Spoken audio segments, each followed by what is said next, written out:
feminine sovereign power. That is what the Awakening Lilith book is about. And that is why so many people are reading it, and not just reading it, absolutely loving it.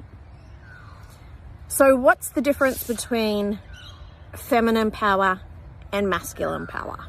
Well, the Lilith story teaches us that. Because her story, think about it from her perspective. She's a woman, she walks in her path, she gets called to do different things, aka go off and hang out with Adam. And she's like, no thanks, and she keeps walking her path. So from her perspective, she is standing in her power, doing her thing. Now, when we often read the story, we're looking at it from a totally different perspective. We're looking at it from how we've been conditioned, which is this Lilith, who is sexy and powerful, comes along and gets called to Adam through God.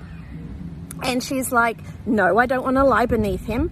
And she leaves and becomes a demon and has all these other stories, you know. That is a totally different perspective from her perspective. And if you go back to the original text, which I do have in my Priestess of Lilith book, it literally says, when she says no and goes off, God says to the angels, because they're like, Adam's like, I want her back. And he says, yeah, you can go get her, but if she doesn't want to come back, just leave her. That's the truth. There's so much truth in that. But for women, the truth is, she is an icon for standing in your feminine sovereign power. Not being rude, not being hateful, not being demonic. She just followed the beat of her own drum. That's it. And when the environment changes around her, she chooses based on herself. That is it, baby.